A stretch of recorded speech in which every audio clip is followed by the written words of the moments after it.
बिस्मिल्लाहिर्रहमानिर्रहीम। Welcome to my channel. आज हम टैक्स अथॉरिटीज़ पे बात करेंगे कि टैक्स अथॉरिटीज़ में कौन कौन सी चीज़ें हैं और इनकम टैक्स किस तरह से काम कर रहा है डिपार्टमेंट। तो सबसे पहले हम FBI as a tax authority देखेंगे, क्योंकि जो मेन डिपार्टमेंट है वो FBI डील करता है हमारे टैक्सेस को। तो ज़ाहिर है कि हम फेडरल लेवल पे पहले मुल्की लेवल पे बात करेंगे, तो उसमें फेडरल बोर्ड ऑफ रेवेन्यू जो है वो हमारा एक मेन इदारा आ जाता है। आपको पता है कि एक दो पॉलिसीज़ जो हैं वो इकोनॉमिक्स के हिसाब से हम देखते हैं, एक होती है फ़िस्कल पॉलिसी और एक होती है हमारी मॉनेटरी पॉलिसी। तो जो टैक्सेस के हवाले से या टैक्स कलेक्शन की बात होती है तो उसमें वो रेलेवेंट टू फ़िस्कल पॉलिसी आता है। तो फ़िस्कल पॉलिसी में जो मेन हमारे दो प्लेयर्स हैं वो ज़ाहिर है कि जो सारा ये थीम है उसमें मेन हमारे पास FBI आ जाता है।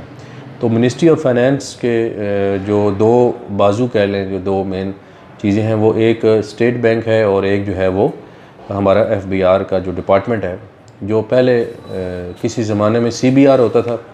तो 1924 के एक्ट के तहत ये पहले सेंट्रल बोर्ड ऑफ रेवेन्यू इसको कहा जाता था, फिर राइट फ्रॉम 2007 इसका नाम चेंज करके फेडरल बोर्ड ऑफ रेवेन्यू कर दिया गया। तो आज हमने जो बात करनी है वो इसके फंक्शंस पे बात करनी है और इसके पावर्स पे बात करनी है।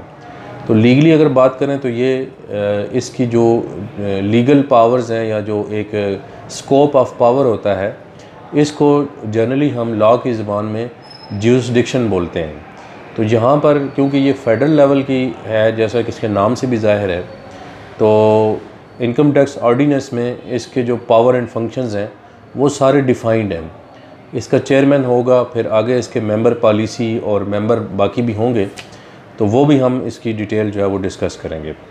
तो अभी हम इसकी जो है वो मेन आपको बताते चलें कि इसके अंदर जो ऑर्गेनाइजेशन है वो ये होगी कि आपने जो इसके मेंबर्स होंगे वो इसमें लाइन मेंबर्स होते हैं, मेंबर फंक्शनल मेंबर्स होते हैं और सपोर्ट मेंबर्स होते हैं। यानी कि इसके जो टोटल चेयरमैन है और चेयरमैन के नीचे जो एक हायरार्की है वो ओवरऑल इसके 3 किस्म के मेंबर होते हैं, लाइन मेंबर्स, ठीक है, फंक्शनल मेंबर्स और सपोर्टिंग मेंबर जो है वो होते हैं।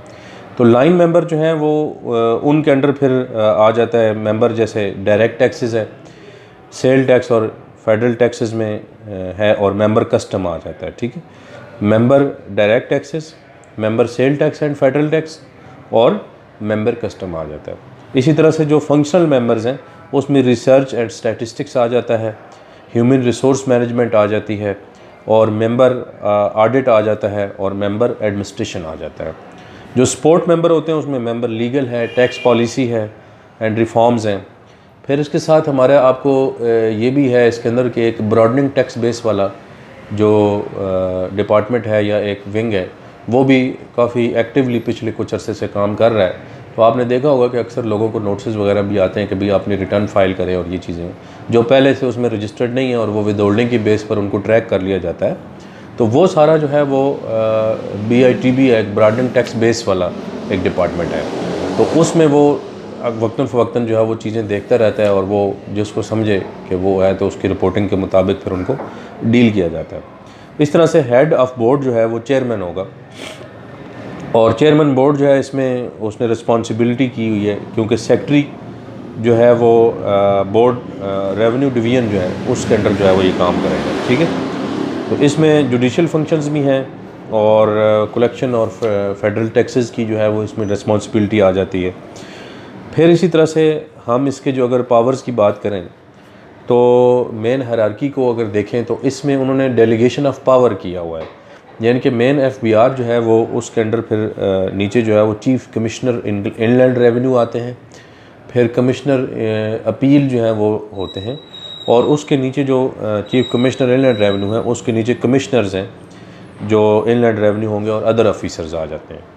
फिर उनकी अगर हायरार्की देखें तो उसमें कुछ एडिशनल कमिश्नर्स हैं, कुछ डिप्टी कमिश्नर हैं, कुछ जो है वो एडिशनल या असिस्टेंट कमिश्नर जो हैं वो होते हैं।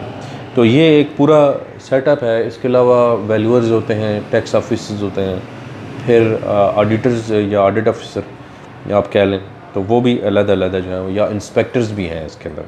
तो ये एक पूरा सिस्टम है जो हायरार्की है जो आपने बनाया। तो एक तो इनका वो ओवरऑल थीम आप देख लें कि एक फील्ड ऑफिस है और एक मेन ऑफिस। तो फील्ड ऑफिस के अंदर जो है वो जो लोग काम कर रहे हैं वो हमने कहा कि उसमें कमिश्नर्स और डिप्टी कमिश्नर और वो इस तरह का सेटअप चल रहा है। और जो मेन इनका है वो मेंबर्स के हवाले से हमने बात की है कि वो पॉलिसी और वो सारी चीज़ें सपोर्ट मेंबर्स वगैरह होते हैं। अब हम आते हैं इसकी तरफ कि ये इसके फंक्शंस क्या हैं। तो जैसा कि हमें ये पता है कि ये टैक्स डिपार्टमेंट है, तो लाजमी सी बात है कि इसका जो जितना भी गवर्नमेंट अपने बजट में टैक्स का जो हदफ मुकर्रर करती है या अपना एक टारगेट मुकर्रर करती है कि हमने इतने एक्सपेंडिचर्स करने हो कि इस बजट में हमने इतना, इस साल जो है वो 6000 अरब है या हमारा 5800 अरब है या 5500 अरब है। मुख्तलिफ बजट्स में मुख्तलिफ हमारे टारगेट्स आते रहे हैं। जैसे कि इस दफ़ा 6000 प्लस उनका जो है वो अरब का एक कलेक्शन का टारगेट है। तो वो पूरा होता है या नहीं वो तो बाद में जब साल गुजरता है तो फिर ही देखा जाता है। लेकिन जो ही फाइनेंशियल ईयर स्टार्ट होगा तो उसमें जो है वो एक टारगेट मुकर्रर करके, जैसा कि आपको पता है कि वो गवर्नमेंट कोई भी होगी या निगरान हुकूमत हो या जो भी हो, वो फिर एक बजट अपना देती है और बजट सारा ज़ाहिर है तखमीना है और उसमें एक अंदाज़ा लगाया जाता है कि हमारे एक्सपेंडिचर और रेवेन्यू या हमारी आमदन और ख़र्च का क्या हिसाब होगा और कहाँ कहाँ से आएगा। उसमें वसाइल भी डिस्कस होते हैं। तो सबसे मेन जो एक रेवेन्यू का मेन हमारा सोर्स है गवर्नमेंट का वो टैक्सेस होता है। तो इस हिसाब से आप फंक्शंस में देखें तो ज़ाहिर है कि इसमें सबसे पहले जो है वो अथॉरिटी को अपॉइंट करना और अपने सबॉर्डिनेट्स को लेना। ज़ाहिर है FBR एज अ डिपार्टमेंट जब काम करेगा तो वो अपने ऑफिसर्स के थ्रू करेगा और अपने स्टाफ के थ्रू करेगा। तो अपने स्टाफ की जो उनकी अपॉइंटमेंट्स हैं या उनके अथॉरिटी है वो इसको जो है वो दी गई है। ठीक है। तो अब आपने इसमें ये देखना है कि इसमें दो इसके और भी फंक्शंस हैं। जैसे इसमें रूल्स एंड कंडीशंस हैं। वो फेडरल बोर्ड ऑफ रेवेन्यू जो है वो फेडरल गवर्नमेंट का क्योंकि इदारा है तो जितने भी रूल्स रेगुलेशंस हैं वो फेडरल गवर्नमेंट के अंडर इसने चलाने होते हैं। फिर इसके अलावा जो ऑडिट है ये कि स्पेशल ऑडिट पैनल अपॉइंट कर सकता है। और फिर appointment of firms of accountant, जो प्राइवेट फर्म्स हैं, चार्टर्ड अकाउंटेंट फर्म्स हैं, उनको भी ये ऑडिट के लिए हायर कर सकता है। ये भी इसके जो है वो पावर्स में या फंक्शंस में आ जाता है। जुरिसडिक्शन की बात करें तो इसमें by an order assign functions of area to chief commissioner. FBR जो है वो अपने चीफ कमिश्नर के थ्रू अपने जो पावर्स हैं वो ले सकता है। और इसी तरह जो इसकी मुख्तलिफ जुरिसडिक्शन है वो अपनी डिवाइड करके या अपनी जो ड्यूटीज़ हैं वो फील्ड ऑफिसर्स को देता है और उनके जो हदफ हैं वो पूरे किए जाते हैं। तो ये एक पूरा सिस्टम है जो हमने चलाना है। इसी तरह से हम अब इसकी बात करेंगे पावर्स की जो फंक्शंस हैं। तो डिक्लेरेशन ऑफ टैक्स पीरियड है। जैसा कि आपको पता है कि 1 जुलाई एवरी ईयर जो है वो आपका आता है इसके अंदर। और इसी तरह जो हमारे मेथड हैं वो आ जाते हैं इसके अंदर। फिर अपॉइंटमेंट ऑफ सबॉर्डिनेट्स आ जाता है, सर्वेयर अपॉइंट करना, फिर वैल्यूज़ अपॉइंट करना, असेसमेंट करना। असेसमेंट का मतलब है कि वो जो असाजात है उनकी वैल्यू करना और टैक्सेशन को कलेक्शन करना और अप्रूवल फॉर फंड्स देना, एग्जाम्पशन सर्टिफिकेट देना, फिर प्रैक्टिस सर्टिफिकेट अलाउ करना प्रैक्टिशनर को। तो ये सारे फंक्शंस जो हैं वो इसके अंदर आ जाते हैं। तो ये एक छोटा सा तारफ़ था जो FBR का हमने दिया है। इंशाल्लाह नेक्स्ट वीडियो तक इजाज़त दीजिए। Thank you.